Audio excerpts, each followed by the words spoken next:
Greetings, my name is Michael Cook, and in this particular video I'm going to cover the concept of originality. I'm going to switch over to the scene here, and then what I'm also do is minimize this, and then go into Visual Studio Code. I have multiple other windows open. I have Audacity and Microsoft, well, not Microsoft Word, Open Office open. And what I'm going to cover right now before I start with the rest of the video here is I'm going to cover these classes that I made, as well as this function that I covered in another video. So I'm going to run those, right, and that's going to allow me to be able to load where my recordings are. Right, it's going to load all the recordings. It's going to get certain information from all the recordings. So I can say base. It's going to give me the com object and stuff folder. Maybe bring this up a little bit. So that's the com object. If I say items, it's going to give me all the items in the Explorer, the com object. And then also, I got the file. So this selected the particular file, and now what I want to do is inject the URL and stuff. Right, and then now that I've added this new functionality to this function here, what I can do is I can do this, and I can say add file, and then just add it as the object, and then it will import it just like it did in the previous video that I made. And then what I'll do is add the parties and stuff, right? And then what this is a lecture of mine. I like to go around and I make audio recordings of myself lecturing about certain subjects and stuff. And so I'm going to go ahead and load all the information here. And that basically gets subject in the memory. So then I go to control history, I say output, right? It's going to give me all that.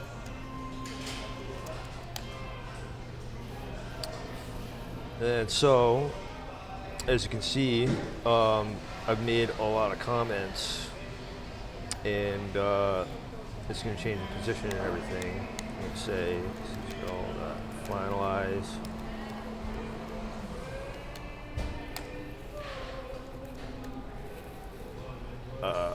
Get title, that'll get me the title, originality, 311, and then get section. I don't think this really has any sections because I didn't make it to have annotations in it, but then get output, and then it's going to put it into the format that you see over on the right. Well, in this, right here. Further to that point. It's not going to be able to get everything within the brackets bolded, right? So I do that manually, and I'm sure there is a way to be able to create the document and then edit it and then make all the sections within the brackets, bold. But I'm sort of like doing like 10 things at once, and also what I'm going to do is update this right now. So the original file had a lot of wind in it, and so I had to update it. It's still the same length and everything, but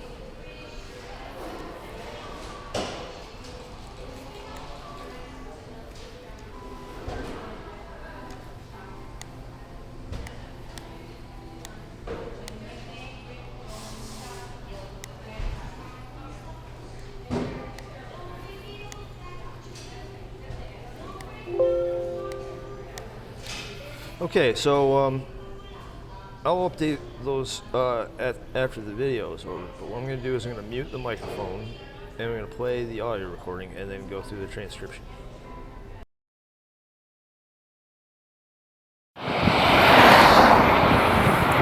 Audio log Tuesday, March 7th, 2023. Michael Cook speaking. It's currently 2:38 p.m. I'm making this audio log to talk about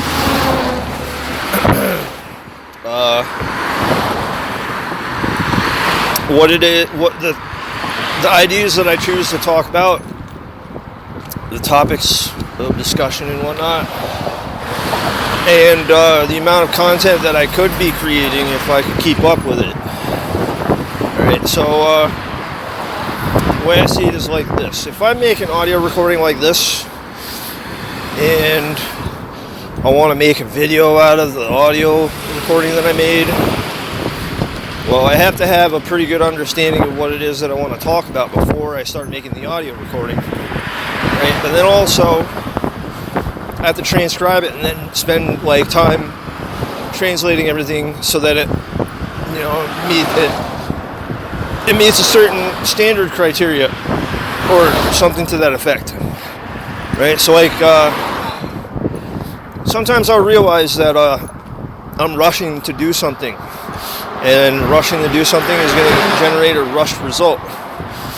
Most people don't realize, like, what does it take to when someone records a video and it goes viral, what is it that causes it to go viral? Well, I'll tell you, there are a number of factors, but typically viral videos, they're unexpected and they're spontaneous. Whereas the content that I produce, sometimes it is spontaneous, but it's also like my ability to predict other people's behaviors and to capture it. So I predict the behaviors, right? Because like I'm not recording things on a constant basis. I don't record every single second of my life. And anything that I do record, I'm going to have a sense of bias over what I want to show other people or what I won't want to show to other people. It doesn't matter who you are, you're going to have a sense of bias. So being able to accurately define like what matters most to me, people are going to have an easier time if they see a number of exhibits or subjects or contents. If they're able to see like an outline of how I think and how I shape things, right? And that I can explain it so that other people can also do this. I'm going to start to come off a lot like George Carlin, but he did what he did for many, many years, and I've been doing this for a few years, but not nearly as long as he had. Some of these comedians that go on stage and they sound more of a philosopher than just a comedian, they develop a sense of what people are going to want to hear, what's funny, and I think of funny things on a constant basis.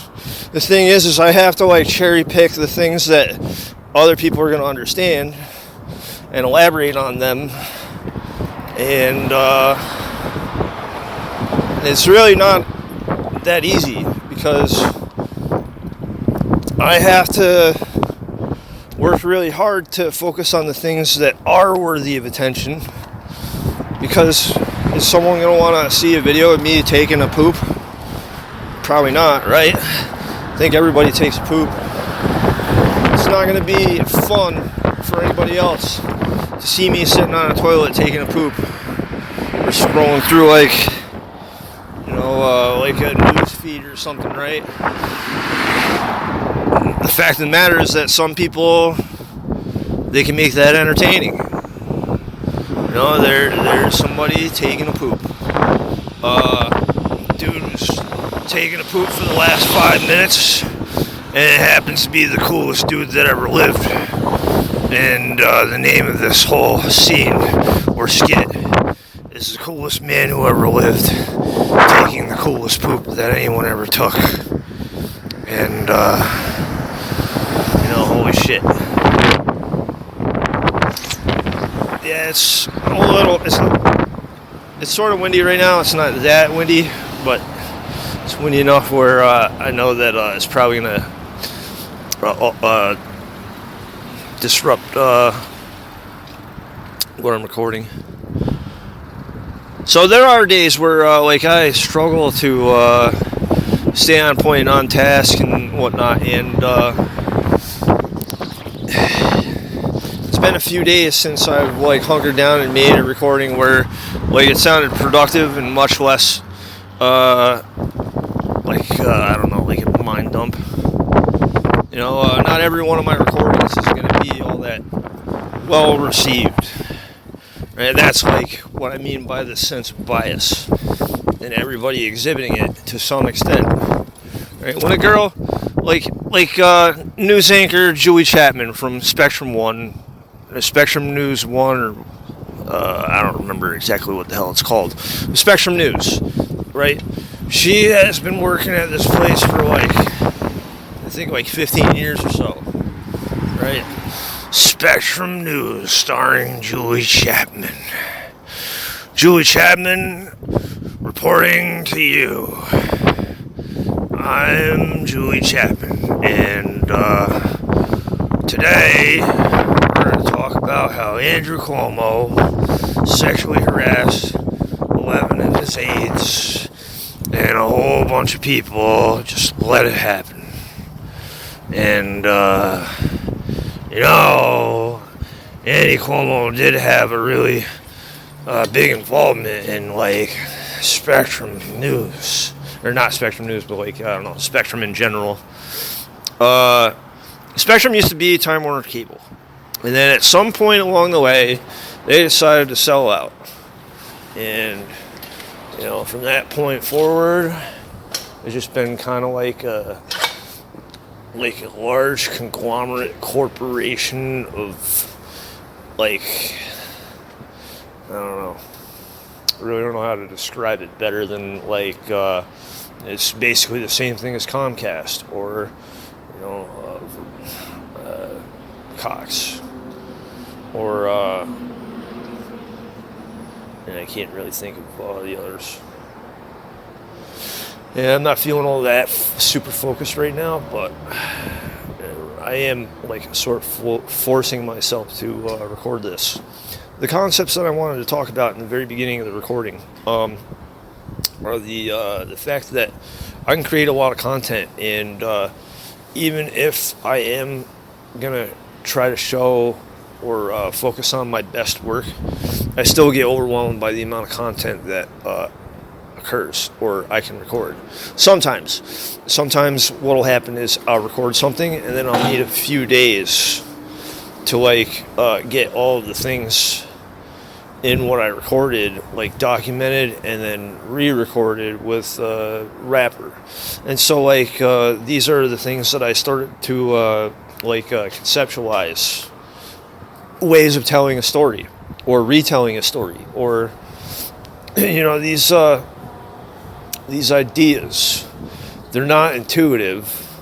I'm certain that like broadcast media, they get into the nitty-gritty of like how to tell a story. So do the news agencies. But I think what winds up happening is that they just wind up doing what someone else is doing, and then like before you know it, everybody's like copying each other. And it's very rare when you get like original works. And even if you do get original works, is it entertaining? Is it educational? You know, these are the things that I ask myself on a constant basis whenever I'm making these things. If someone is going to listen to this and find it educational and provocative and interesting, and can I keep myself like on the level? Can I keep a cool level head? Can I also come across as somebody who's, you know, historically done a pretty good job over the years, like Howard Stern or Imus or George Carlin or Louis C.K. Like, does anyone out there think that these guys, they just like woke up one day and they're like, you know what, I'm gonna fucking do some cool shit. I'm going to tell some stories like no one else ever did in history. Yeah, well, I'm sure it did happen after like many days of working at it, right? So some of the things that I notice are indicators in the environment, or like just things kind of like pointing me in the right direction. And oftentimes, like people, they will judge me based on my appearance rather than the things that I'm talking about or whatever, right? And even if I'm like out in public and people can see and hear me talk, very rarely will someone think to like ever engage themselves in what I'm talking about. I think it's a daunting concept and a daunting task to take on because, typically you want to have a conversation with somebody about some of this stuff. You're not going to want to interrupt. Hey, sorry to interrupt you. Like, I see that you're having this conversation amongst yourself. Well, I was having a conversation amongst myself, but it's a lecture. And then the other person would be like, well, I would like to take part of this lecture of yours. And then I would say, well, if you want to take part of the lecture, what sort of questions or statements do you want to make? And then the person would be like, well, you said something about like making something really cool and original. And I'm like, yep. And then they'll say, well, what is it that how do you do it? Do you like start out with like a video game or something, or do you go to like a toy store and you buy a board game? And I say, well, if you want to focus on something like that, sure, you can.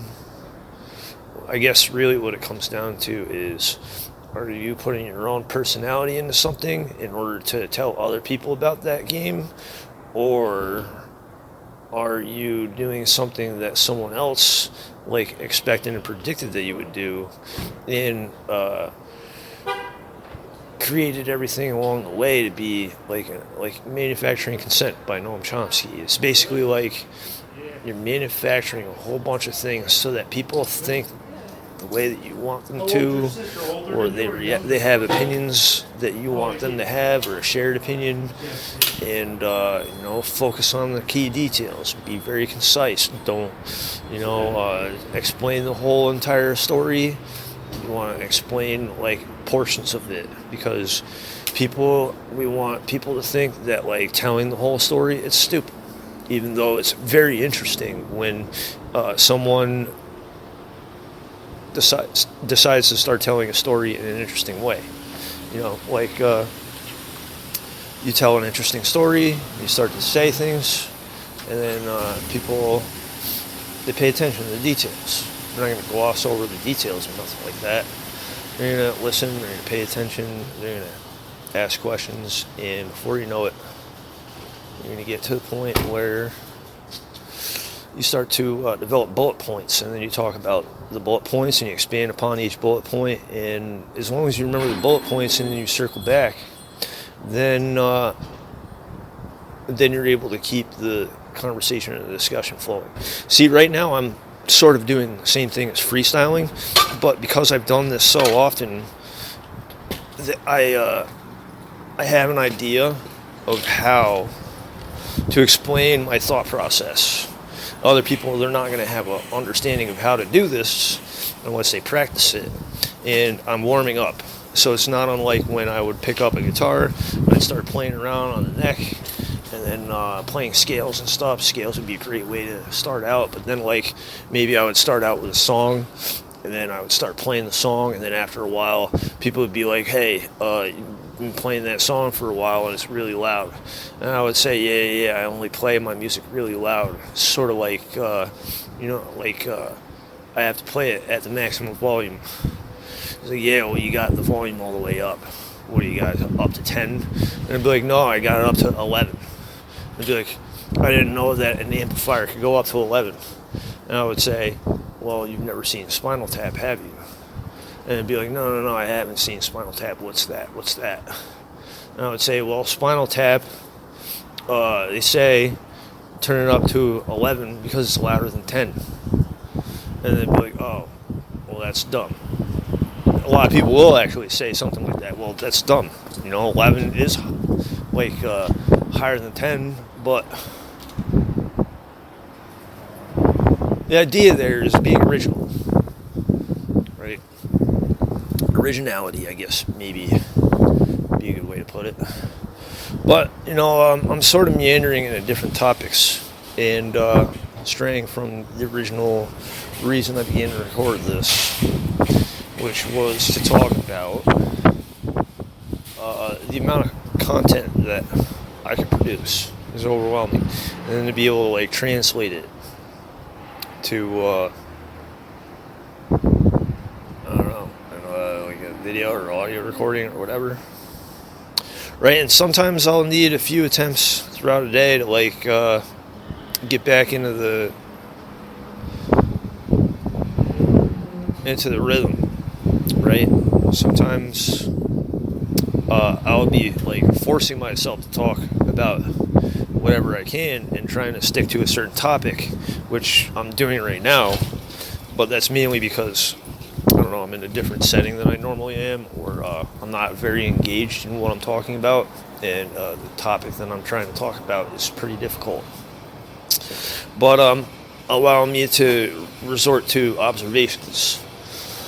There's key strategies that I've been kind of developing, and these strategies, they don't need to be in order, but these strategies, someone has made it very clear to me that like they do think that I'm a very intelligent person. They do think that I'm funny and comedic, but there are some things that I might say or do that worries them, and this happens to other people as well.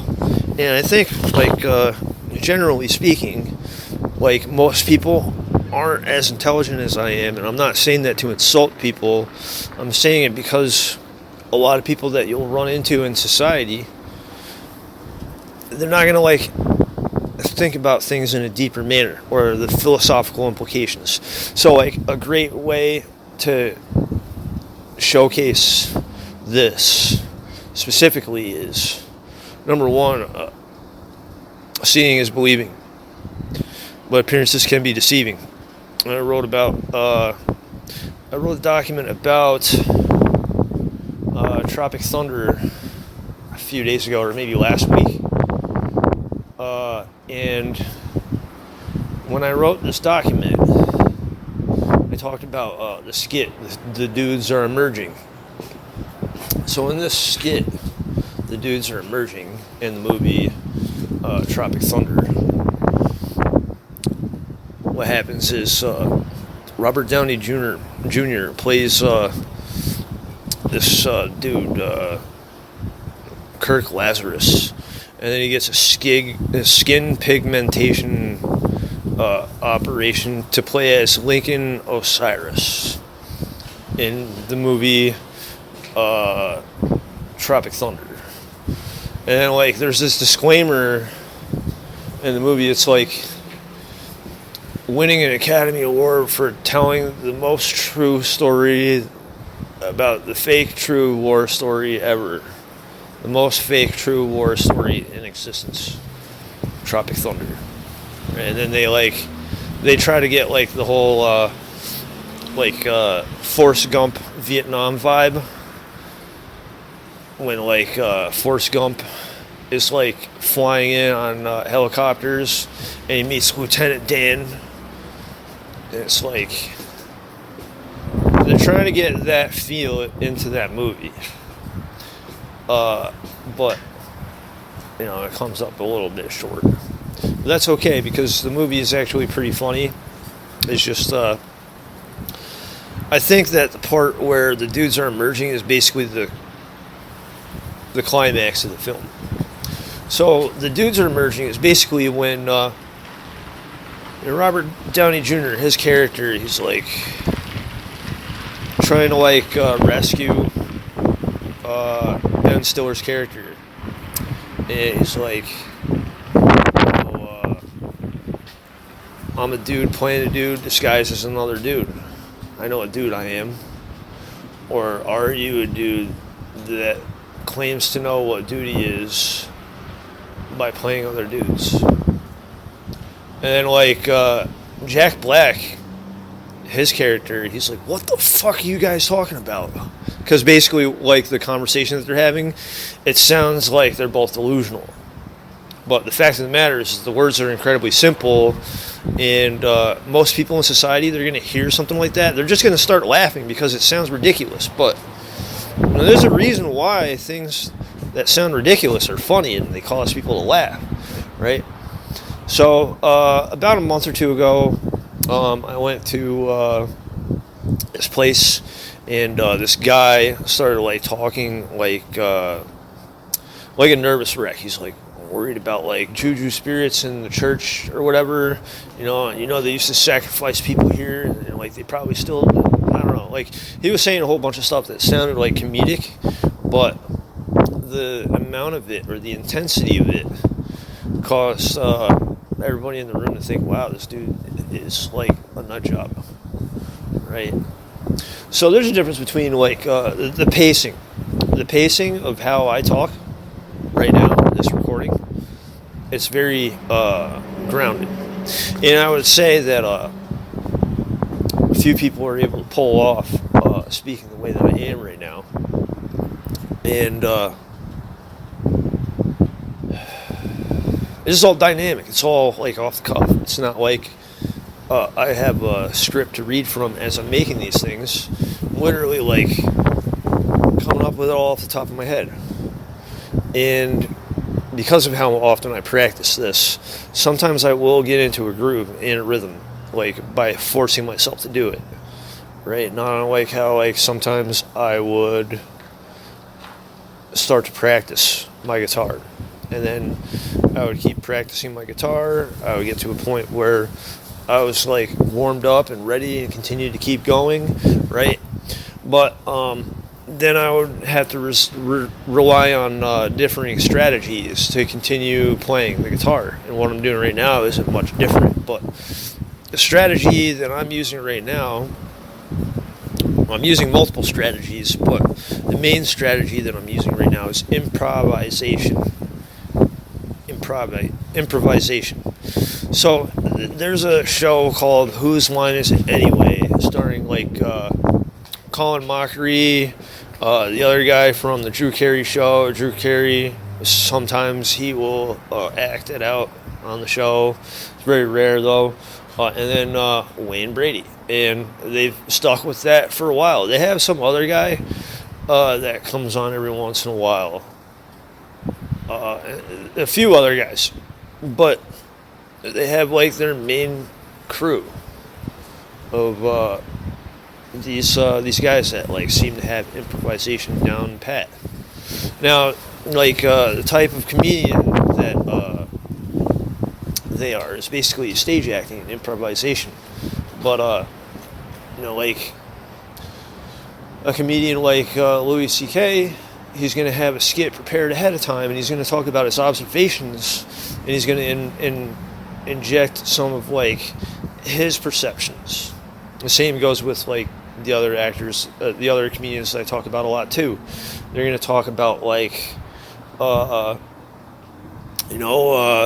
C.K. has a skit where like somebody they're stuck in a traffic jam, right, and then some guy's like laying on his horn. He's like, go, right? There's a guy behind Louis C.K. in another car, and he's just laying on the horn. And then like Louis C.K. he's using his like hands. He's like, I can't go. I literally cannot go. What do you want me to do? And like the person behind him was just like, just go, And then I guess at some point, like the guy like gets out of his car. And he's like, he like rushes up to like Louis C.K.'s car, and Louis C.K. rolls the window up. And they go, no, I'm not gonna take part of this abuse here. I'm not gonna be like taking part of this whole charade here. No, I don't think so, dude. So he rolls the window up, and then the guy's like, hey, you, and like he's like pretending like he knows he's there, but he's like trying to like avoid the confrontation, right? And so like this is a natural human instinct, right?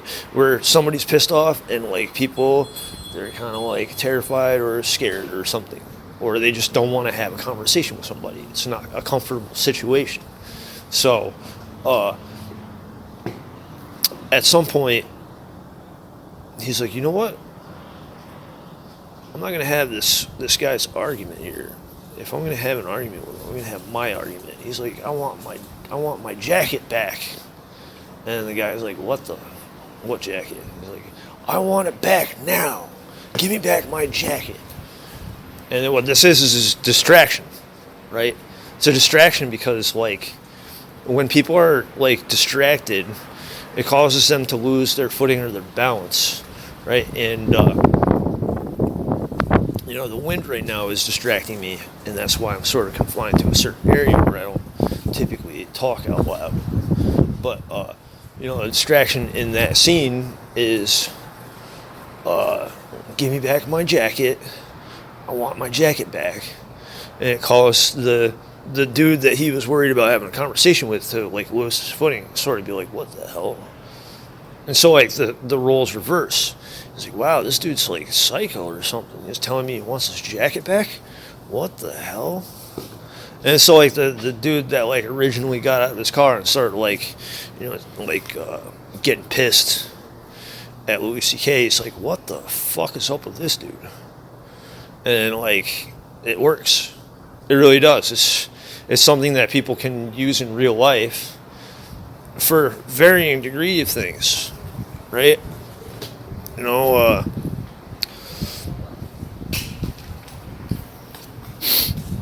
was going to make another joke about Andrew Cuomo, but I think I made enough jokes about him. I was going to say, it's like, if he wants to distract, like, some girls or something, he could, like, try to whip his dick out, right? And the girls would be like, no, we're all set. Thanks, though. And then Andrew Cuomo would be like, you sure? You sure about that? I mean, fucking, look at this thing. And then the girls would be like, no, don't want to look at it. It's fucking, this happened to him about 11 times. Louis C.K., he had a situation where he was about to release his movie. Forget what it was called. I think it was I Love You, Daddy. He's the director. He's a good director, and somebody decided to, like, take a huge dump all over what he had planned. And they talked about how, like, he was cranking on his pud on a couple of female colleagues. Nobody said nobody, like, up until that movie was about to be released. And then Louis C.K. sort of lost out big time. And that's a tragedy. Because, I've made many comparisons between Louis C.K. and Andrew Cuomo before, right? Andrew Cuomo, he is not going to admit a goddamn thing because that's what politicians do, or at least what they tend to do. It's not a consistent case, right? But, like, Louis C.K. is like, yeah, I did. I'm not going to, like, lie about what happened. I asked them, and they were like, sure, okay. Right? At least in his case, they facetiously or sarcastically said okay, and he just did it. In Andrew Cuomo's case, it was a flat-out fucking no, dude. All set. 11 girls. They all said no. And somehow, he just kept doing it. He's like, well, fucking try as I might. But anyway, that's another strategy. Sort of like bringing back bullet points from the past that I've, like, written about. Written material, that's pretty good. Material that I've written. Sometimes when I write about something a number of times, I will remember it. It'll make it easier for me to sort of remember all the details, sort of like I just did. I rattled off that story. You never catch, like, a guy like George Pataki getting caught in a situation like that. Not at all. George Pataki was the governor, like, I think the entire time that I went to Shenandoah Central School District. It's like, I don't know, I think it was 1992 to 2006. Yeah, and then Eliot Spitzer became the governor. Anyway, what else could I use? What other strategies could I use? It is sort of windy right now. I could talk about the weather. I could talk about global warming. I could talk about 250-mile tornado tracks. Record. F4 tornado, leaving behind a 253-mile tornado track, or maybe it might have been more or less. The 250 miles for a tornado to go is pretty staggering. And then also you got these hurricanes that are showing up, and then you've got like the floods going on over down south, and then you have like it really is a shit show when it comes to the weather. And climate change is definitely real, but like part of what the news does is like they basically do the same thing as someone who sits in a room and farts all the time and just sprays potpourri or like air freshener. It's like, oh wow, no, nobody's farting in here. It smells like vanilla or tropical flowers or blossoms. There is nothing disgusting smelling in here, not at all. And that is sort of like the reason why global warming is as bad as it is. I'm using a metaphor right there. I'm using literary devices. A lot of people, they will assume that, like, what I'm saying is gobbledygook. Right? In many cases, some people will do that. They'll say, what that dude is saying is fucking gook. He is making no fucking sense whatsoever. He's talking about, like, the news, like, basically, like, sitting in a room and chain farting, and then, like, every time they rip a fucking smelly ass fart, they gotta, like, spray the air freshener. That's what he's saying. Of course, some people will take what I'm saying a little too literally, which is why there are literary devices. Literary devices are like metaphors or similes, using like or as metaphors. And then also like hyperbole, basically an exaggeration of what's going on. So like there might have been about 10 people like at a store that I was just at, but the way that they were like frantically looking for the things that they were trying to buy, it almost felt like there were about 100 of them in there, right? So that's an exaggeration.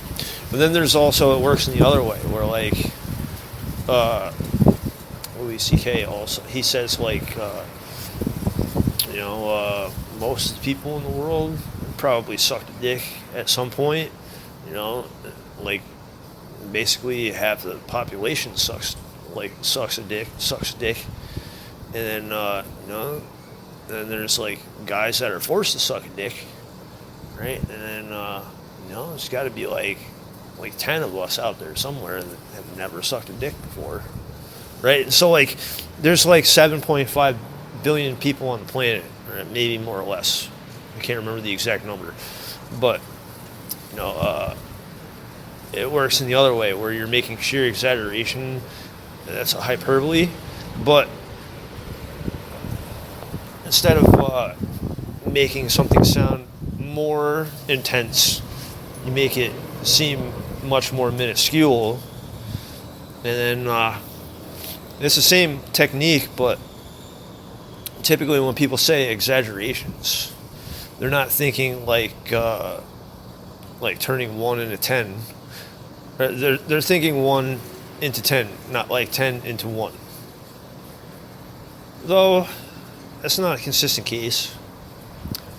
And then also another strategy would be observations are a pretty strategic choice. So right now, like, I'm at a plaza. I see some girl walking out to her vehicle. She's getting in a red truck. She opened the door. She is sitting down. She's put her bag down. She just shut the door. Now she's going to start her truck. She's starting the truck. It started. I can hear it. She is probably looking at her phone real quick before she takes off. And, what the hell? Oh, she's putting her seatbelt on. She's putting the seatbelt on after adjusting her glasses, right? And oh, there's another car coming. He's passing the girl in the truck. It's an Acura SUV MDX. I'm not going to read off the license plate. Oh, that Acura is taking a left out of the plaza. The girl in the truck is not going anywhere yet. She's fixing her hair. Oh, some little lady came out. She's getting in her four-door Honda Civic. Two other ladies coming out from the other side of the plaza. The girl in the red truck hasn't gone anywhere. The lady at the Civic, she just shut her door. She is sort of doing the same maneuver that the girl in the truck is doing, where she's putting her seatbelt on and getting adjusted, ready to leave. Oh, some dude walked out of the other side of the plaza. He's getting in his car. It's like a white, like Subaru or something. Or maybe it's, I don't know. The two ladies are walking into another store. They're not leaving. The girl in the red truck, she's got a cigarette. She's opening her window a little bit. She's lighting her cigarette. And the other lady in the blue Civic, she is putting her seatbelt on. And the girl in the red truck, she is driving off now. She has no fucking clue that I just narrated everything that she did. That's okay. You know, the dude in the white Toyota something, he's pulling out at the same time as this lady in the blue Civic. And the lady in the blue Civic, she is like being very attentive to detail. The red truck just turned right out of the plaza. The Civic, lady in the Civic, she's driving like a grandma. And the dude in the Toyota RAV4, the white Toyota RAV4, they're basically going the same direction. I don't think that they're together, but they're both turning right. Basically, there was a black car that pulled into the plaza as I was narrating all that. The blue Civic and the white Toyota, they're gone now. They turned right out of the plaza. And then there's like a dark blue Chevy something. Chevy Aveo or whatever. And it's another older lady. She's got a hat on. It looks like a top hat. It looks like an Englishman top hat. Like what Charlie Chaplin would wear. And, she's like waddling to the other side of the plaza. She is walking into a store. And short people, they look a lot more like they're waddling when they walk. Because they have to I don't know, I think of like how the notes, see there's nobody like within there's nobody that I can see walking around right now or driving around in the plaza. There's a bunch of cars driving around on Route 9, but, it's too many details for me to be able to narrate. And further to that point, if I don't make what I'm doing sounding interesting, see, I'm sort of getting into the swing of things here. If I don't capitalize on something that is interesting to tell, or there might be something that isn't very interesting at all, but the way that I'm saying what is happening causes it to be interesting, it might cause people to be less interested in some story going on elsewhere, and then they're paying attention to my story. They're like, wait a minute, this fucking dude, you're just narrating shit and talking about stuff like literary devices and comedians saying stuff, and Andrew Cuomo being a sausage wrecker, and I'm recapping and reviewing all the things that I talked about. What do I want to talk about? What would be the most interesting story that I could tell right now? So I could backpedal into the points that I wanted to make earlier about bias, right? I do have a sense of bias. I think everybody does. I think that it's unavoidable that everyone has a sense of bias. Nobody wants to walk around in their underwear with Some dude just got out of his minivan and he's walking into a store. I just inserted that observation into the middle of a statement that I was about to make about bias. A lady walked out of the same minivan. She's going to the same place. And I think, some girl is leaving another place. And she has a child, girl. Getting in, they're walking to the SUV that I've been standing in front of, so I'm not going to be rude. I'm not going to narrate what they're doing. The narration has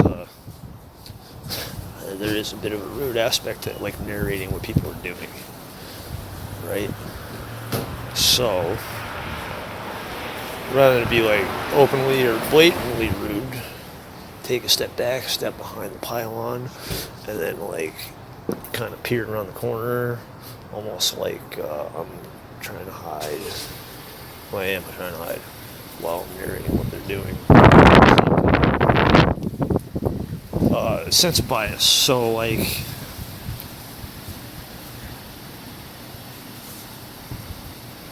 I did mention it is pretty windy. It is sort of cold, but like my sense of bias is gonna be a natural thing to where I would prefer that the environment be a little warmer than it is and not so windy, because then I would have more liberties to like go around doing stuff instead of like standing behind this pylon while like people are getting in and out of their vehicles. So sometimes when I'm writing documents, I have to like overlap certain things or embed them within each other. And one thing that I noticed when I was performing like transcriptions and stuff is like when people are having a conversation and like what they're saying is interfering with what the other person is saying, sometimes it seems like the words get tossed around, or like the voice or the sounds they sort of blend together. And like, even though the people, when they're talking in person, it makes total sense, when you listen to the audio recording, sometimes it is absolutely impossible or damn near impossible to make out what the hell somebody is saying. And when listening to an audio transcription for the first time, you're going to have a really rough idea of what words are being stated. And then once you have the initial transcription figured out, then you're going to realize when and where certain words didn't make it into the transcription, so you add them and tweak them like I do. But then also, like, if you want to like add some styling like I do when I format like the things that I write, I use the square brackets, and then I also use the bold, right? I've used a varying degree of fonts and programs and methods, right? I could have like used PowerPoint to like tell a story about 1,000 different ways till Sunday, or I could have gone to like Premiere Pro. I could have like edited a whole bunch of scenes. I could have used OpenShot or whatever, right? But out of all those programs, I think the best way to tell a story, well, it's my opinion, is live. It's what I'm focusing on right now is a live presentation. When people listen to what I'm doing right now, it's not going to be live, but I could very easily go in front of a group of people that know what I'm going to that predict some of my behaviors or things I'm going to talk about, and like basically do the same thing that I'm doing right now. But it is difficult to get a bunch of people in the same place at the same time for something that is totally unexpected or unscheduled. And I don't like the idea of scheduling things, mainly because if I had to schedule what I'm doing right now, it would take on a different feeling, and then it would feel more forced and coerced rather than to be like free-flowing and dynamic. like it is right now. Some sort of like covering a whole variety of topics. And something like this is going to catch a lot of people by surprise, because a lot of people aren't going to understand what the hell I'm saying, even though they can hear me saying the words, and the words sound like, they're not like, it's not like I'm talking about dragons flying around in the sky, and the sky is like turning a bunch of different colors, and you got leprechauns and zebras flying around, or unicorns. You got leprechauns, unicorns, and aliens all like dancing in big friggin' circles in the sky. No, I'm not talking about shit like that. No, those are delusions, right? But, given enough like expansion of those details and stuff, it could be that someone is using a metaphor and someone is not paying close enough attention to that, and they don't have the observation skills necessary to be able to dissect whether or not somebody's using a metaphor or not. And so there is a category or a range of intelligence where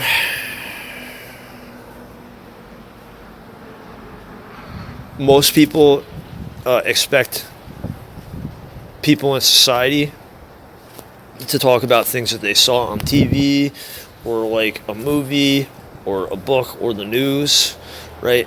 It's like they saw an interesting story somewhere else, whether it was syndicated or it was printed or whatever, communicated somehow. There exists like a number of barriers that prevent like truly interesting stories from being told, so that like people that like have a really cool personality, they're given a lot more screen time or viewing time or whatever. Whereas somebody like me who's like attempting to dissect and examine certain subjects at length, some people have made it very clear to me that they don't like how descriptive I am. But further to that point, like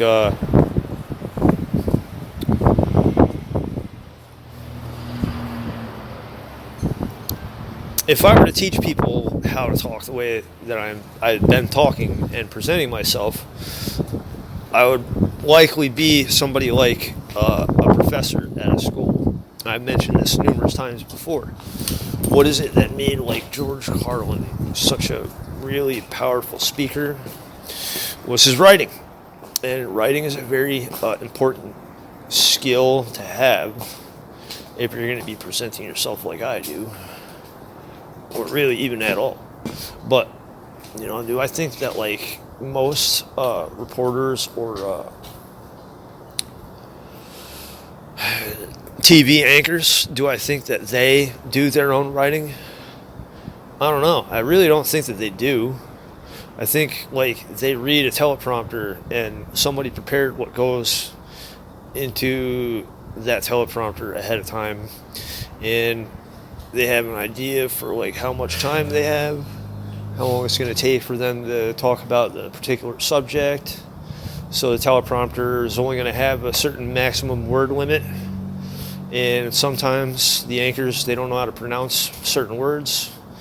So like being considerate of all of those things. Being an anchor on a news station is a bit of a choreographed situation, whereas what I'm doing is a lot harder to do.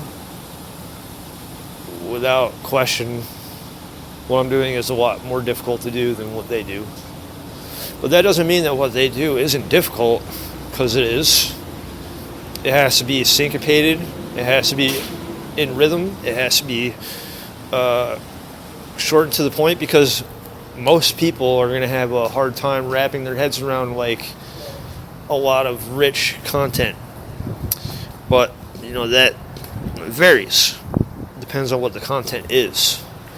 So when I ask the question like, what do I want to talk about, or if I say, even me, I convey a sense of bias to some degree with the things that I will, like I can say for certain that this particular audio recording, I'm going to go and make it publicly available because I've gotten to the point where I'm feeling a lot more comfortable with the things that I'm talking about. And though I am still like improvising to a large extent, I've talked about a number of constructive things so far. You know, most notably like strategies. And one strategy that I wanted to get around to is this, right? When I'm programming, when I'm sitting in front of the computer screen and I'm like actually programming something, I think about the number of ways to dissect the properties or the task at hand, and I stick with the rather simple building blocks. I don't try to get. There are some cases where I'll go to extreme lengths to make things that are pretty complicated, but I've gotten to the point where I can dissect the idea of what I want to build pretty easily, and then have a way to showcase it pretty easily too.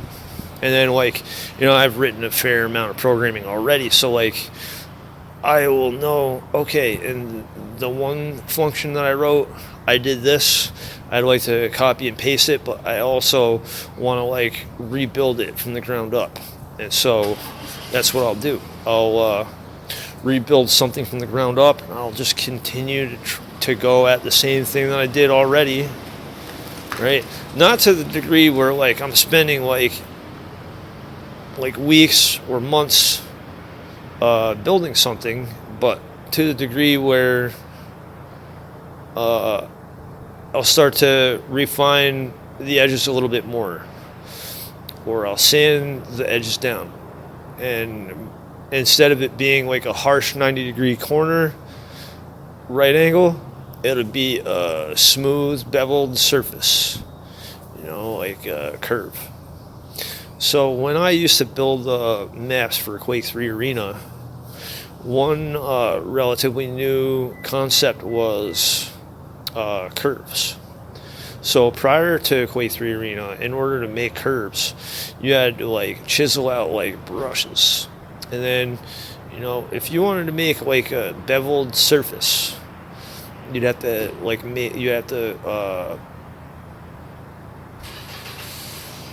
don't know, I'll have to expand upon this concept a bit more, but Quake 3 Arena and Doom, well, Quake and Doom, the way that they calculated like the space of a room or the area of what was considered the playable area, it had to use a number of techniques that like divided the non-playable area from the playable area, and then like whatever the geometry was, it would have to break everything down to triangles.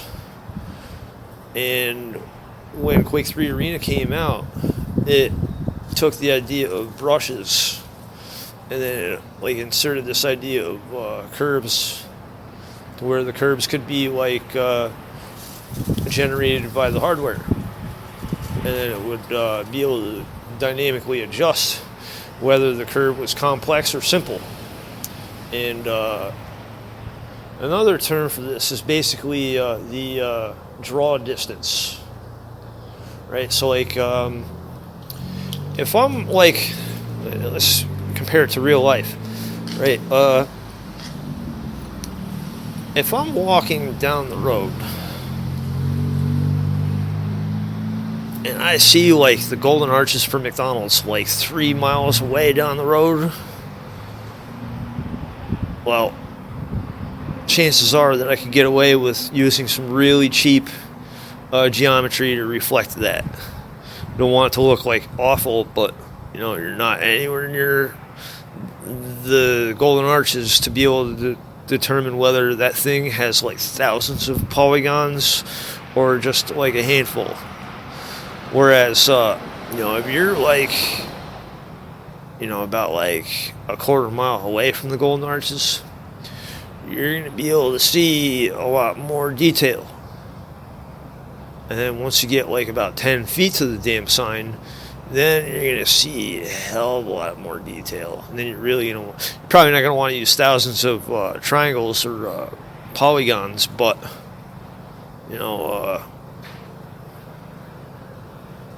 these are the things that tessellation addresses. Tessellation is something that, I don't know if NVIDIA pioneered tessellation, but it was a pretty cool idea.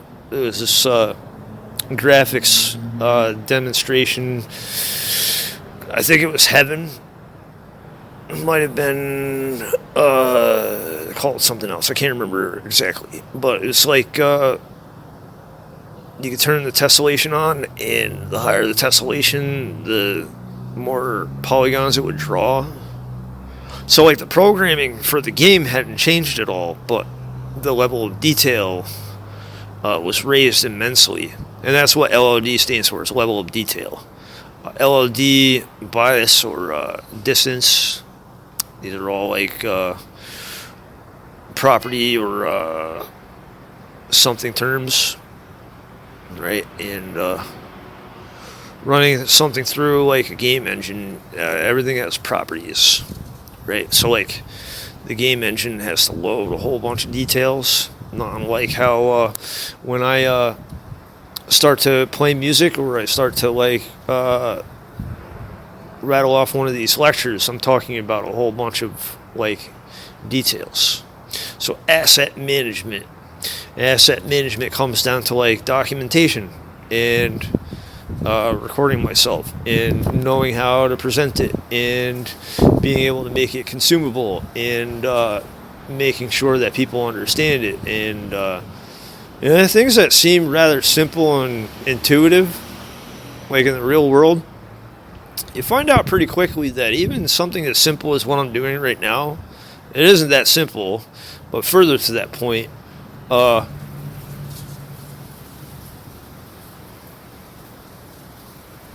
lot of people take things for granted. So what I mean is this, like I put a lot of effort into trying to like shape my voice and my narrative when making these things, right? So like there's a lady in an SUV, it's a Honda SUV, she's pulling up to the parking spot, she just stopped. No, she's rolling up a little, no, now she stopped. Alright, she's looking left, she's looking right, she's making sure her jacket's zipped up all the way, and she's about to get out. Somebody in a truck just drove up. See, what I'm doing right now is I'm using a distraction technique, but I'm also like using observations, right? So in a conversation that I would be having with somebody, I could use one of these distraction techniques if I want to distract from the point that I was just about to make. But the point that I was about to make is going to be harder for me to reach unless I can remember walking down the path or where my point of origin was. And so with most people, they're going to have a really rough time being able to comprehend all the things that I stated so far in this audio recording. Hearing it, they'll understand it just fine, but comprehending it is a different thing. You can hear somebody talk, you can listen to somebody talk, you can hear them talk, but to comprehend it requires being able to like understand what was stated and then repeat it back. And comprehension is fucking difficult, let me tell you, because most people like they go on autopilot, right? So like I haven't been like on autopilot at all in this entire recording. Like I would say it sort of falls in the line of like performance acting, but I'm not acting, I'm being myself. So it's more of like performance profession, right? Dude in his Range Rover, gray Range Rover, just pulled up. He's got his glasses on and his winter hat. He just turned his Range Rover off, and he looks like a cool dude with his glasses on. Those are observation techniques. And then it's another distraction. It's another strategy Really, the beginning and the end of this whole lecture comes down to telling an interesting story and then like knowing what to say to cause the story to be interesting. They're two totally different subjects, and then I have to tape them together as I'm making these things because it's not really all that intuitive, and few people are going to be able to appreciate something like this. Maybe like hundreds of years in the future, people will like listen to some of my audio recordings and be like, "Wow, this dude, he was like the Shakespeare of 2023. Man, how did he not get like standing ovations every single time that he like hit the record button?" Well, I can tell you it's because the way our society is shaped now is sort of like on demand. Like when people watch primetime television, they're like, well, we put primetime television on because like most people work like 9 to 5. And then when they get out of work, they want to watch the news. Some people work 8 to 4 though, Michael Cook, so we'll have like an hour-long session of news, and then we'll have another hour-long session of news. It sort of like covers the same topics that they just covered the last hour. And then while people are like watching the news, they'll be able to like cook themselves dinner and shit. And it's basically what the news companies do. That's what they do. Most people in society, they work 9 to 5 because that is when people feel like doing shit. What if like everybody worked at night? No, that's fucking stupid because, the circadian rhythm, Michael Cook. You want to talk about your circadian rhythm. You don't want to fight the urge to want to fall asleep. Because if you do, then you might be awake all night. And you don't want that. What the hell? I never had that. Not if you want to be able to have a healthy routine or a healthy lifestyle or whatever. You want to make damn certain that you're well rested in order to comprehend stuff, and that there's a lot going on right now. There's like the guy in his Range Rover taking off. There's a guy like talking with some girl having a bag, and he's got a red car, and then some third dude got into another SUV, a fucking Subaru or whatever. Dude in the Range Rover, he stopped. He's like, what the hell? But yeah, how do I tell? Like these details that I'm rattling off, what the hell do they mean for anybody else?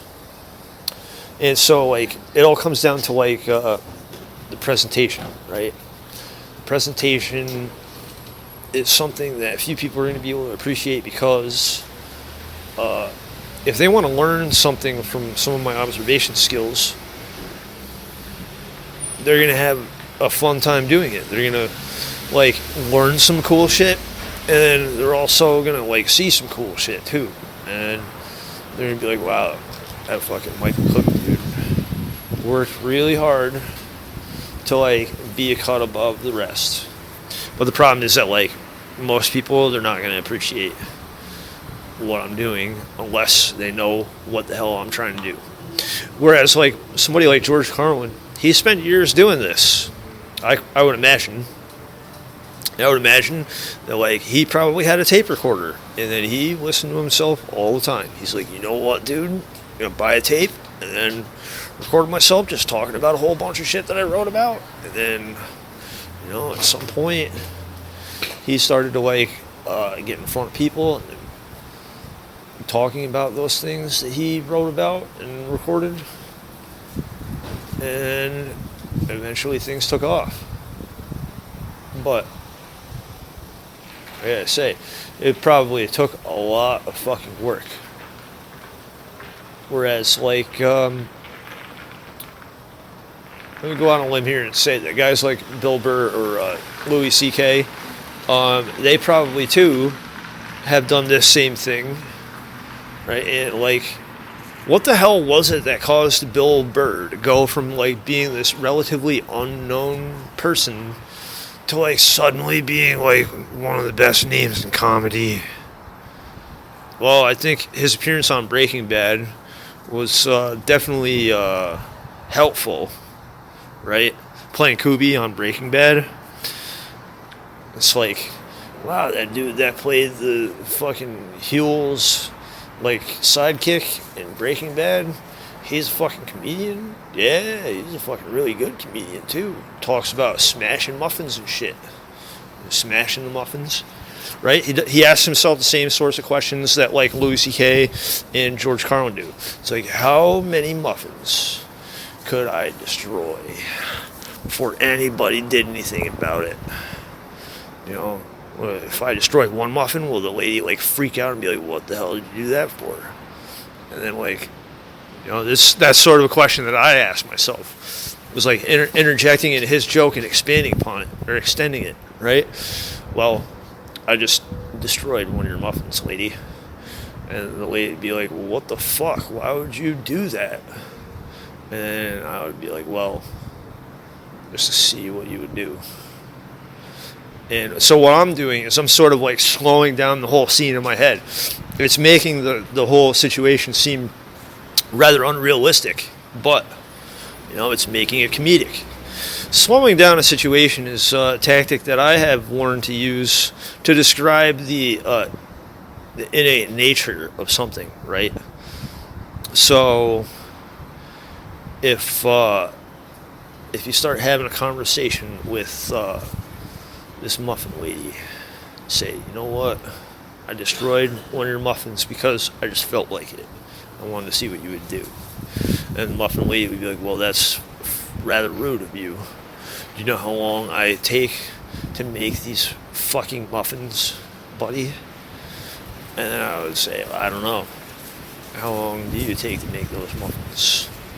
And the lady would be like, put her hand on her hip and be like, I fucking slave over the stove to make these goddamn muffins, and you're just gonna walk up and smash one of my fucking muffins? How dare you? And I would say, well, what if I smash another one? And the lady would be like, you better not do it. Better not do it. And then I'd be like, well, what are you gonna do if I do that? And the lady would be like, well, you know, I'm gonna be pissed. And then I would say, well, how much more pissed would you be than you are right now?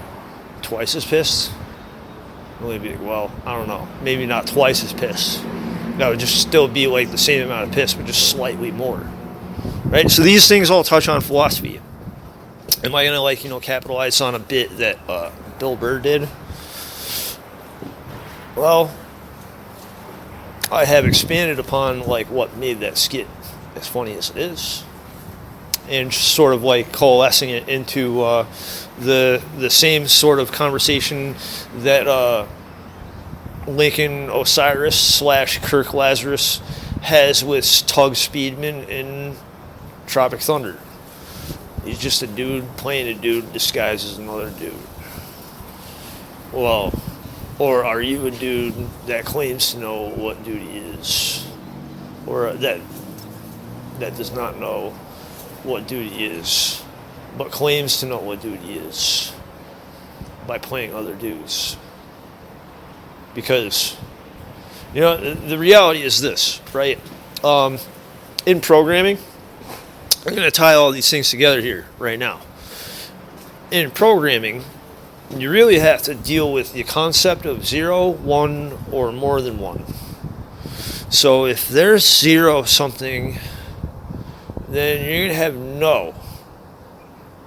If you have 1, then you have and or a. If you have more than 1, you're going to have some or many or most. And then, like, if you have, like, the maximum number that you could possibly have of something, you're going to have all.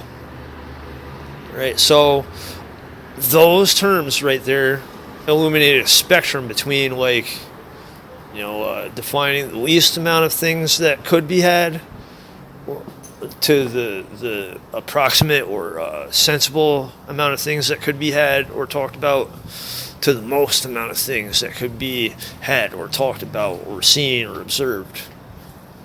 And so, like, these things are going to sound nonsensical because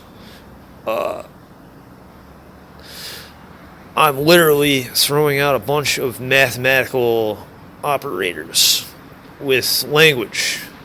And this is how comedy gets its comedic feel to it. It all comes down to math.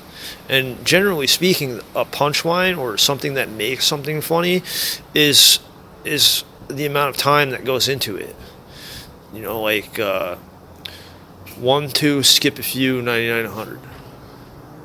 Like, well, you didn't count 1 to 100. Yeah, I did. No, you didn't. You said 1, 2, 99, 100. And they're like, nope. I said skip a few as well. And the person would be like, yeah, but that's not a number. It's like you're skipping a few. And then you're like, well, yeah, I am skipping a few. Skipping like 3 to 98. Who the hell are you? You're not skipping like 3 to 98. 3 to 98. 1, 2, skip a few, 99, 100. The 3 to 98 is bypass. There's no need to say all of that with that shorthand methodology. And programming works in the same way, where like if you have a pattern that can be arrived at with a rather adamant conclusion, then you can aggregate you can project what that mathematical formula might turn out to be. And that's like level of detail. It's also like complexity. Like the news, they want all the details. They want like everybody to see McDonald's as like the lowest detail possible from like 3 miles away with the least amount of polygons. But that's because they're going to talk about like hundreds of subjects like that. Whereas like somebody like Bill Burr, Louis C.K., or George Carlin, they're going to be like, well, we're going to talk a little bit more like Noam Chomsky here about like the Muffin Lady, or like the amount of people on the planet that have been like that have sucked dick, or like the concept of money, bullshit, politics, religion. George Carlin talked about a lot of subjects that were pretty difficult to talk about. Some guy like told me, he's like, one thing that you never want to do is talk about like money and politics or religion. And I was like, well, why? He's like, because nobody agrees on anything in any of those subjects. So you steer clear of those subjects, you'd be fine.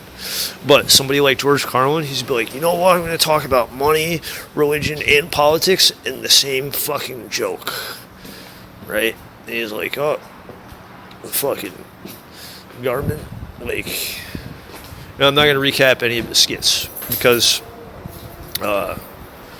if I were to recap like skits by George Carlin, I would be emulating George Carlin, and I don't want to do that. There are some components of some of the things that he did that are very interesting that I'd like to capitalize on, but I don't want to reintroduce other people's skits or bits. I don't want to be high on pot news, where a dude steals a joke, and like the one kid played by what's his name, Jordan Peele. He's like, I'd like to get high on pot news. And then everybody's like, shut the hell up, dude, you're annoying. And then the other guy's like, I'd like to get high on pot news. And then the whole entire like room of people like laughs at the joke. Like, but you just stole my joke, dude. Oh, hold on a second. That's not how it unfolds. He says the joke to his buddy who's sitting next to him quietly. And then his buddy just says it like louder, and then everybody laughs at it. The interesting thing about that particular skit is that is how people treat each other in society. It's like somebody that is really liked is going to repeat something that like the original author came up with, and the original author is going to be told, you know what, no one fucking likes you, dude. So what, you came up with a funny joke, and that cool kid that didn't come up with it, he said it, and everybody laughed. Oh well, woe's you, dude. Yeah, it's just like, that is the bit of sadistic way to look at it.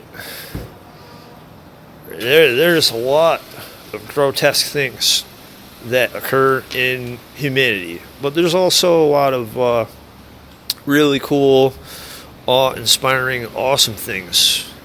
And I think that being able to blend them together requires a sense of finesse and being able to talk about these things. Like, yeah, I don't know.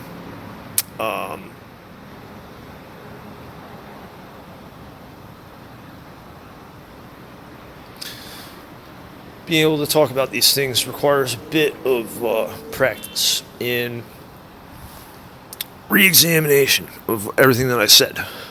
So chances are that I've spoken about a lot of useful things in this audio recording, but I may very well like end this recording and listen to it, like the pair of recordings that I made the other day. And when I end this recording and I listen to it, I'm going to think of additional concepts that I want to talk about that maybe I didn't include, right, in the prior iteration.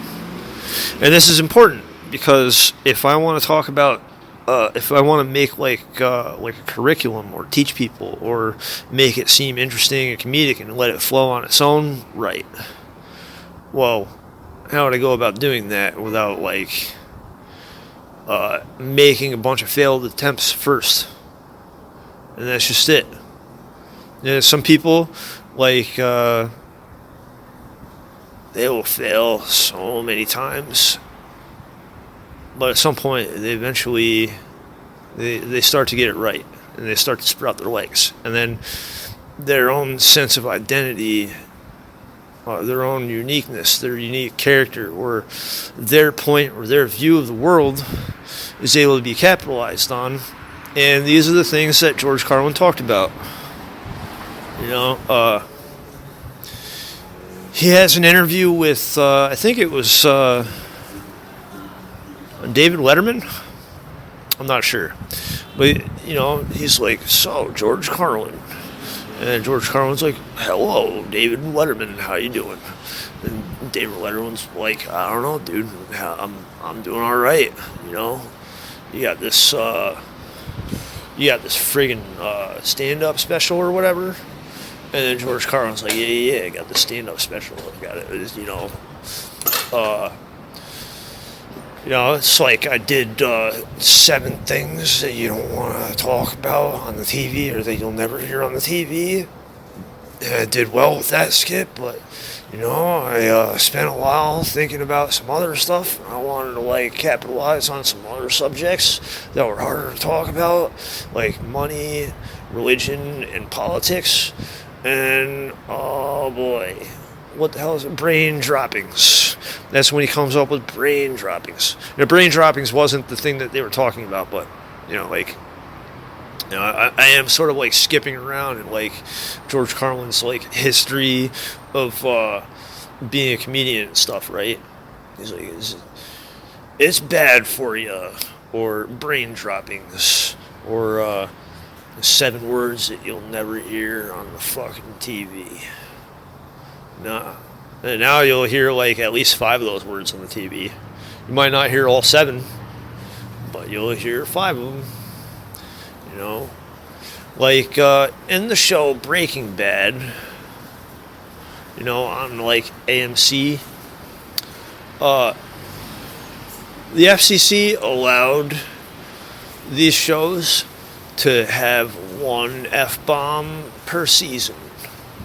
I can't remember another time in Breaking Bad where they use the F word like on TV, but I remember like the Nazi dudes, they were like standing over Hank, and they were like, so you got any last words there, dude? And then Hank's like, I'm A-Sack Schrader, and you can go fuck yourself. And then he gets popped right in the head. Or it's assumed that he gets shot in the head, but you don't. It happens off camera. But you know, like you'll hear some of these words on the TV from time to time. You'll never hear that. If it is ever like heard on primetime TV, oh my God, you're gonna like be fired. You're gonna be fired. You're going to be like thrown into a pit of despair. You're never going to be expected to crawl your way out of that pit of despair. And you're going to have to give up on your life and everything you've ever done in order to like get over the one time that you swore on TV. It's going to look so bad. And like people are going to be like, oh my God, it's the guy that swore on primetime TV. Right? Oh my God, it's the guy that swore on primetime TV. Oh my God. Whatever will we do? The guy swore once on primetime TV. And then the whole entire world came to a grinding halt. And then a whole bunch of nuclear weapons started flying all over the fucking place, like an X-Men apocalypse. And, holy shit. And everybody on the face of the planet died because some dude said the F word on primetime TV. Yeah, no, it's fucking stupid, right?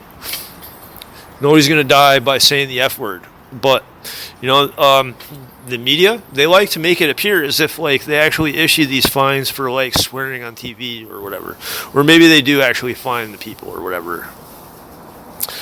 I've come to the conclusion that they probably don't fine anybody for swearing on primetime TV. They just want people to believe that that's there because, when people can't swear in public or whatever, it causes people to be more obedient. And then when you start to swear and stuff, it's like, oh, he's a delinquent, and that means that he's a fuckface.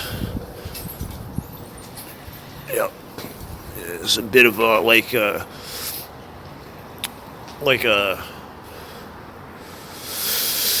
hypocritical way to look at it. Yeah, so I think I'm all done with this particular audio log. In closing, I would like to say that being able to focus on something that's interesting and to keep the lecture going, it can be pretty difficult to do sometimes, but sometimes I will force myself to do it like I did in the very beginning of this audio recording. And then once I get into the swing of things, I might start to use strategies that I've rattled off, though I've really only tracked the surface in the number of strategies that could be used and the varying degrees of perceptions that people may have when they hear it. I have to be considerate that anybody throughout society that has been cradled and sheltered from the 7 words you'll never hear on the TV. No, those words are bad.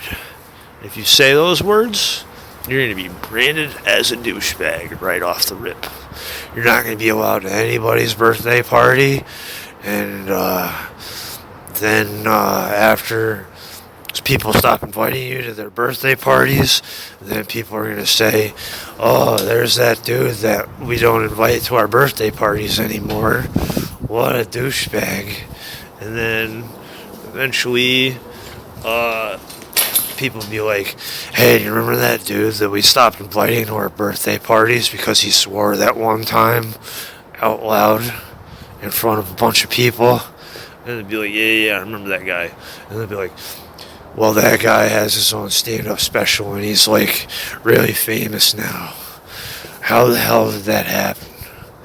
And they'll be like, well, maybe he worked at it.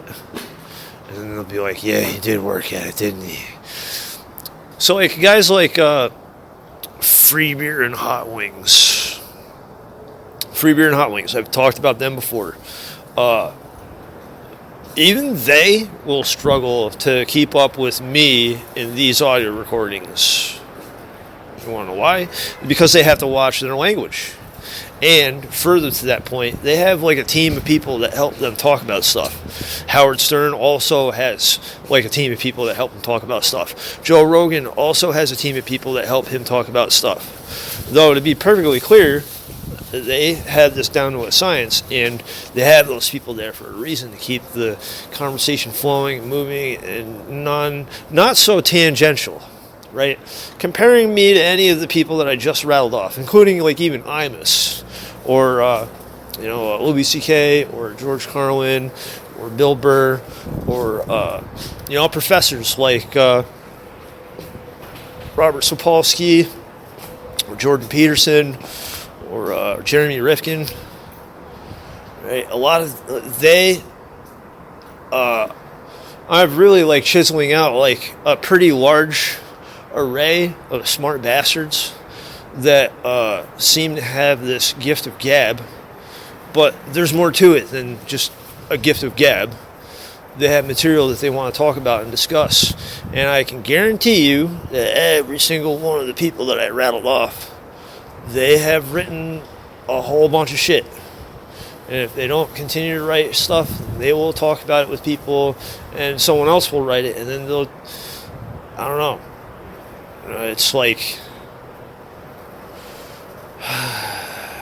the way I see it is like this. If I walk up to somebody and I have a conversation where I talk about some of this stuff, I'm going to be distracted by some of the questions that they ask. However, it'll take on a totally new characteristic where I'll be like answering some of the things that they're asking me. I might not know the answer to every question that somebody asks me.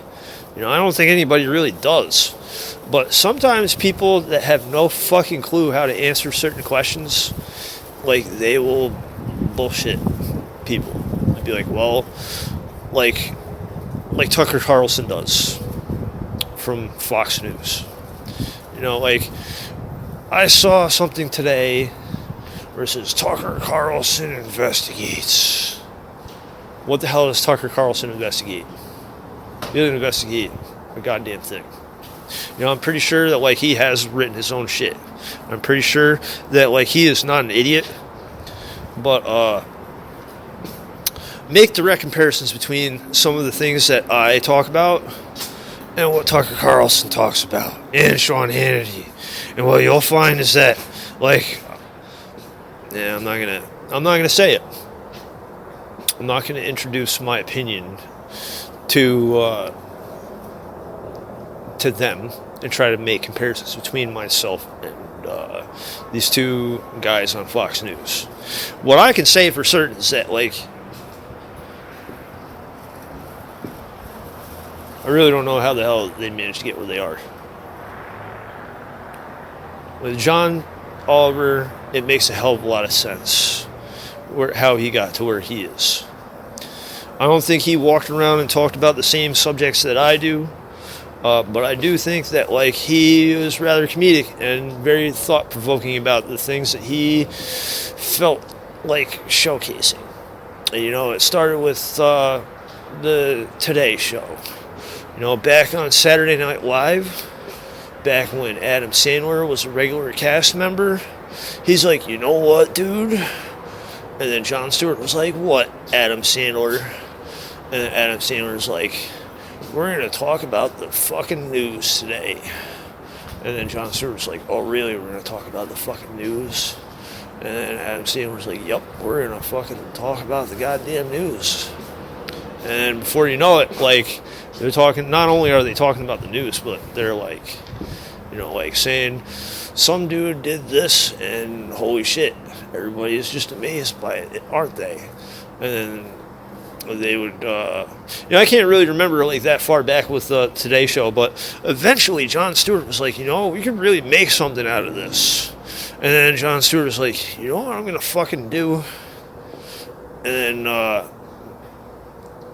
he answered his own question. He's like, I'm gonna fucking approach Comedy Central, and what I'm gonna do is and he started using his finger to like to tap down, like to point down at the ground. He's like, I'm gonna make my own fucking show on Comedy Central. It's gonna be the shit. And then like everybody was blown away. They're like, whoa, Jon Stewart, chill out, dude.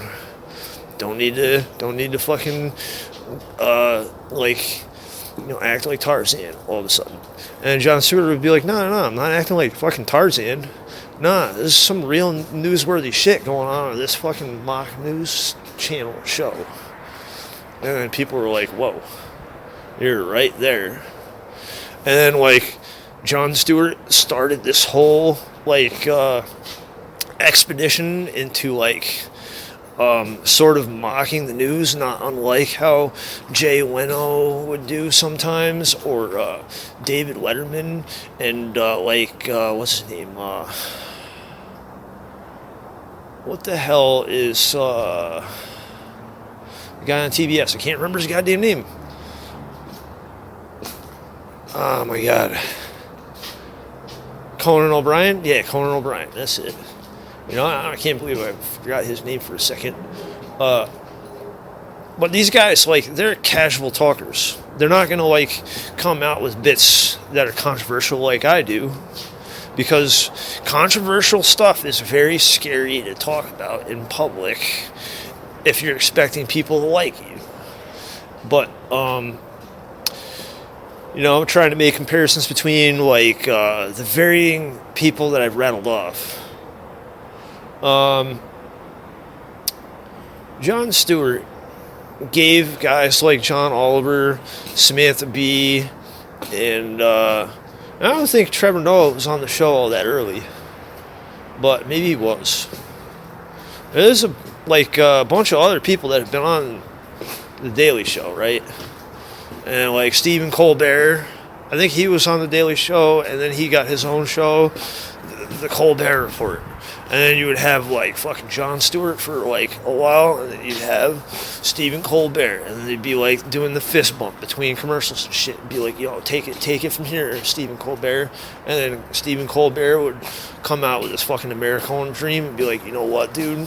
Fucking Stephen Colbert show. What do you know about it?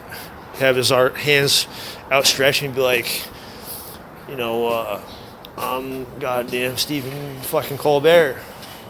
And I'm going to talk about some shit. And he'd adjust his glasses. And then guys like Jon Stewart, they're like, I can do that shit too, dude. No problem. And like Jon Stewart, he had to like keep it inside for a while. He's like, you know what, this fucking Colbert dude, he got his own show. What do I get? Nothing, dude. What the fuck? But, and then he's like, you know what I'm going to do? And then Jon Stewart said to himself, John Oliver, not Jon Stewart. Jon Stewart, like, was like a protege for these guys, right? And then John Oliver, he's like pointing down, and he's like, you know what I'm gonna fucking do? I'm gonna pull off one of the most amazing fucking moves in TV history. I'm gonna confront HBO. And then HBO was like, but we already have Bill Maher, and we had Dennis Miller. We also had, like, Real Sports with Bryant Gumbel. And Bryant Gumbel wasn't really, like, a comedian so much as, like, I'm a fucking news, like, a sports news anchor. You know, I'm serious as a fucking heart attack. I'm Bryant Gumbel. But, Bill Maher, he's like, well, that's not a bad idea because, what if, like, me and John Oliver have the fist bump between commercial breaks like Jon Stewart and Stephen Colbert had. And then before you know it, like, John Oliver has his own show last week tonight on HBO.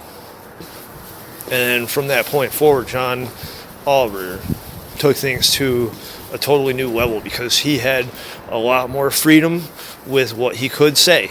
You have to worry about, like, casually uttering off swear words while pulling off, like, one of the most controversial ways of telling the news. And then you had like John Oliver, like basically going around the world and meeting guys like Edward Snowden over in Russia. And then Edward Snowden would be like, hey. And then John Oliver would be like, hey.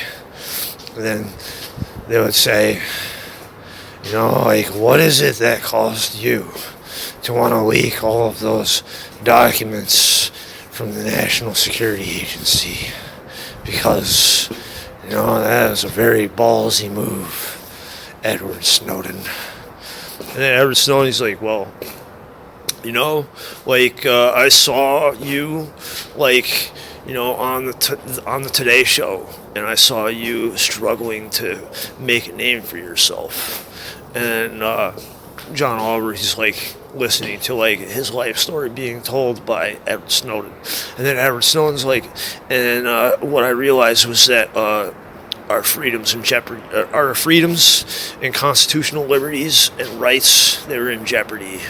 And then like I wanted to make sure that like the next John Oliver would have a way to be able to become John Oliver, because what I actually saw was like some people were like killing the idea of comedy and people having the ability to speak freely about the world and what's going on in it.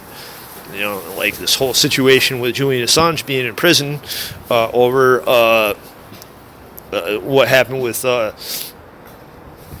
Afghanistan war logs and the Iraq war logs and Cablegate and collateral murder and you know, leaking Vault 7. You know, all of these things, like, they're very important, because what it says is that like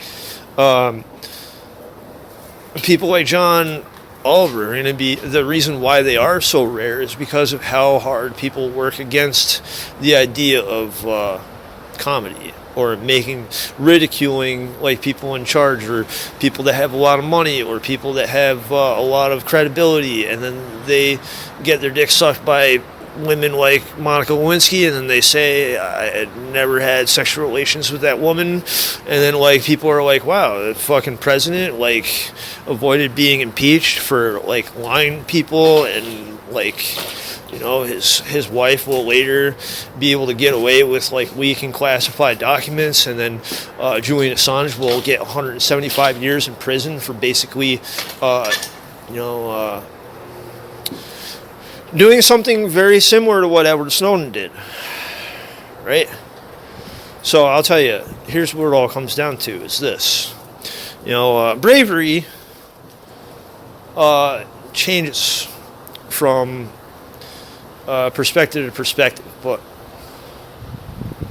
George Carlin was brave in the sense that like he knew that what he was doing was not much different than what Benjamin Franklin and the other founding fathers did, and what I'm doing is not much different than what the founding fathers did. And even though I said that I was going to end the audio log a while ago, I kept going with it because I found something that inspired me to talk about something interesting and real life and tangential.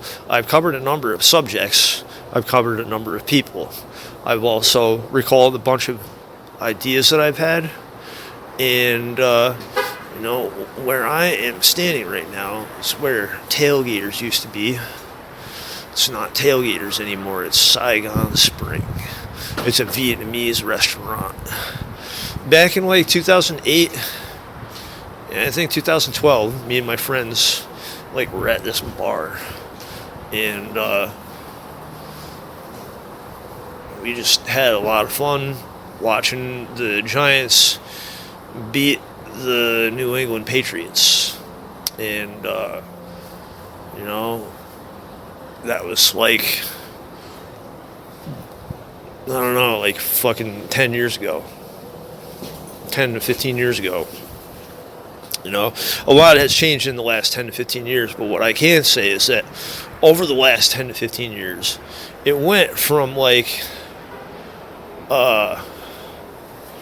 being the Today Show and the Colbert Report on Comedy Central to like Jon Stewart on Last Week Tonight on HBO, and talking about like varying degrees of like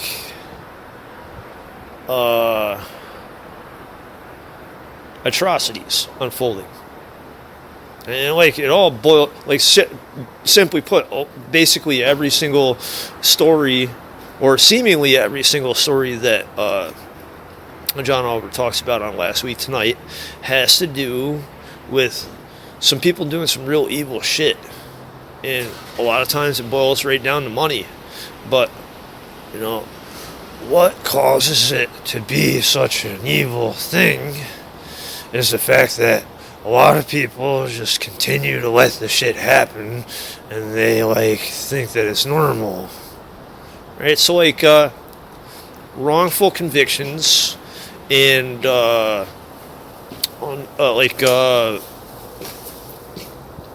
interrogations are a couple of topics that he has taken on over the last year, and a lot of that stuff is covered on like Audit the Audit. Right, and I don't want to say that like every interaction that's recorded on video gets to be shown on Audit the Audit. Right, whoever that dude is from Audit the Audit, he is raking in a lot of views. He's raking in a lot of views, he's making a lot of content, and mainly because like he is probably bombarded with so many examples of like cops doing stupid fucking shit on like a daily basis. He's got a full-time job, and he's never going to be able to keep up with all of it either. No. So that is the reason why I started making this recording, actually. It was because like even with the amount of time that I had to focus on the things that I think are most important, like I'm not going to be able to keep up with every single story that I want to keep up with, and then, like it will derive a sense of bias, whether like it's a good sense of bias or not. I think it really depends on like who is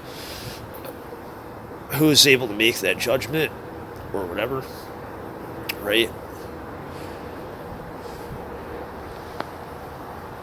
Bias can be good or bad, but typically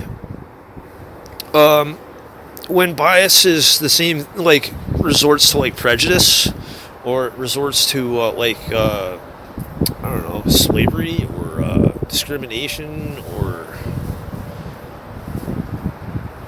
I don't know.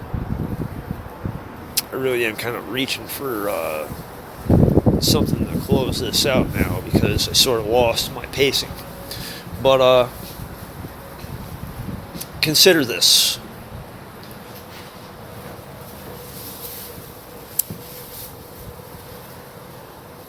What is it that really got Julian Assange thrown in prison?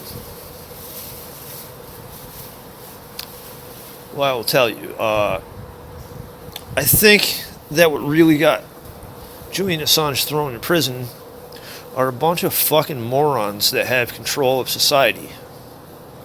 And they have, like, caused so many people in society to become, like, numb and, like, indifferent to the amount or varying degrees of control that certain people have. And this level of control is rather hidden, right? And it's like it's caused by people being in denial.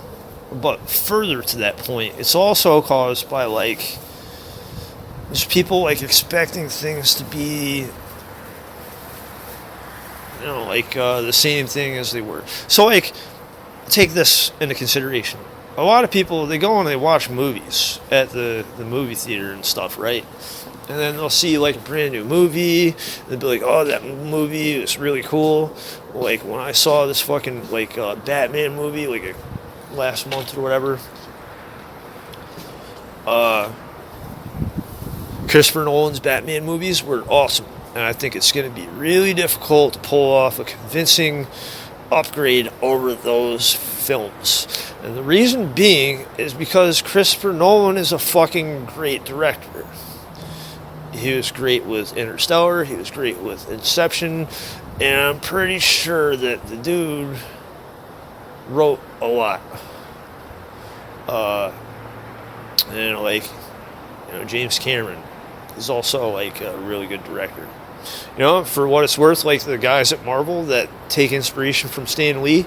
Stan Lee was a great director too, great storyteller. All these stories sort of boil down to, there's fucking evil out there already, currently. Talking about the evil is dangerous because the evil will be like, well, it's just your opinion that I'm evil, and then they'll have you thrown in jail like Julian Assange for 175 years. Or they'll just like fucking put you on a blacklist, and then you're not allowed to say nothing to nobody. Nah, no nothing, dude. Nah, everybody else gets like rights and stuff except you. You get nothing. No nothing. I keep thinking about this like hashtag campaign. Hashtag no nothing. Most people get something, but you get no nothing. No nothing for the win. Not unlike top deck awareness. Top deck awareness.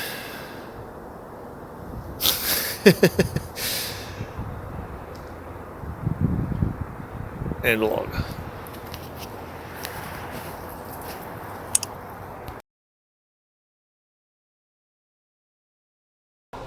And that's it. I was thinking about covering, making a graphical user interface for this.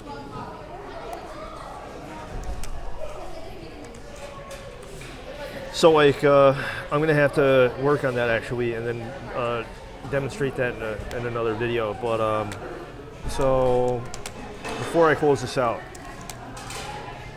like all this stuff is useful, like to transcribe, like the content, and that's how it is right there. I think I did cover that, but I wanted to cover it again. So like all the work that I do with this, it is able to create the positioning for each section, and then I can import all of that code into Microsoft Word and then edit away.